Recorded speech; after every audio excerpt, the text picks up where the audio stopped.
Quick get ready with me share করব আজকে। না, চশমা পরে যাব না, লেন্স পরে নিয়েছি। আর প্রথমেই সাজতে বসে প্রাইমার, তারপর অল্প একটু ফাউন্ডেশন, আর তার সাথে লাগিয়ে নিলাম কম্প্যাক্ট। কিন্তু আজকে একটা দুঃখজনক ঘটনা ঘটেছে, সেটা হচ্ছে আমার ফেভারিট কম্প্যাক্টটা ভেঙে গেছে।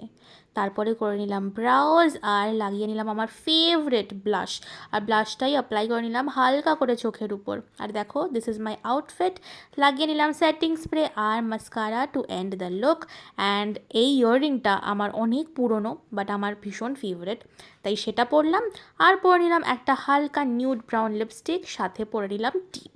এরপর লাগিয়ে নিলাম পারফিউম। এটা আমার কারেন্ট পারচেজ আর আমার সব থেকে ফেভারিট পারফিউমও অ্যাট দ্য মোমেন্ট। সাথে নিলাম এই ব্যাগটা, যেটা আমার ফ্রেন্ড আমাকে বার্থডেতে গিফট করেছিল।